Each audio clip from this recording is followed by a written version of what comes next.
ابن جریر کی روایت ہے، فتح مکہ کے موقع پر عورتیں رسول اللہ صلی اللہ علیہ وآلہ وسلم کے پاس بیعت کرنے کے لیے حاضر ہوئی تو آپ صلی اللہ علیہ وآلہ وسلم نے حضرت عمر ابن خطاب رضی اللہ تعالیٰ عنہ کو حکم دیا کہ وہ عورتوں سے کہیں کہ رسول اللہ صلی اللہ علیہ وآلہ وسلم تم سے اس بات پر بیعت لیتے ہیں کہ تم اللہ تعالیٰ کے ساتھ کسی کو شریک نہ کرو۔ ان بیعت کے آنے والیوں میں حضرت حندہ رضی اللہ تعالیٰ عنہ بھی تھی جو عتبہ بن رائبہ کی بیٹی اور حضرت ابو سفیان رضی اللہ تعالیٰ عنہ کی بیوی تھی۔ یہی تھی جنہوں نے اپنے کفر کے زمانے میں حضور صلی اللہ علیہ وآلہ وسلم کے چچا حضرت حمزہ رضی اللہ تعالیٰ عنہ کا پیٹ چیر دیا تھا۔ اس وجہ سے وہ ان عورتوں میں ایسی حالت میں آئی تھی کہ کوئی انہیں پہچان نہ سکے۔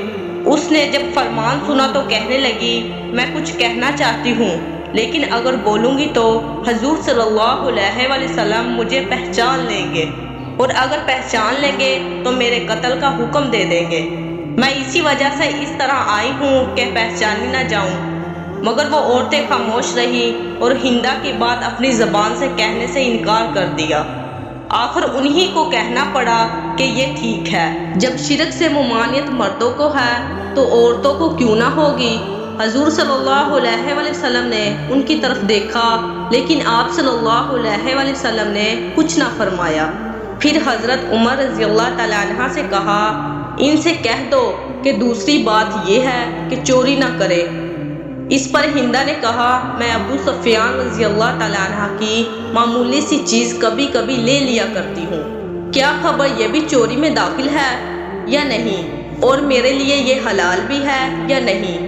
حضرت ابو سفیان رضی اللہ تعالیٰ عنہ بھی اسی مجلس میں موجود تھے۔ یہ سنتے ہی کہنے لگے، میرے گھر میں سے جو کچھ بھی تو نے لیا ہو، خواہ وہ خرچ میں آ گیا ہو یا اب بھی باقی ہو، وہ سب میں تیرے لیے حلال کرتا ہوں۔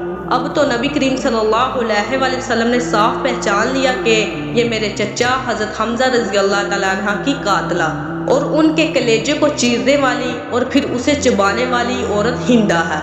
آپ صلی اللہ علیہ وآلہ وسلم نے انہیں پہچان کر اور ان کی یہ گفتگو سن کر اور اسی حالت میں دیکھ کر مسکرا دیے اور انہیں اپنے پاس بلایا۔ انہوں نے آ کر حضور صلی اللہ علیہ وآلہ وسلم کے ہاتھ تھام کر معافی مانگی تو آپ صلی اللہ علیہ وآلہ وسلم نے فرمایا، تم وہی ہندا ہو؟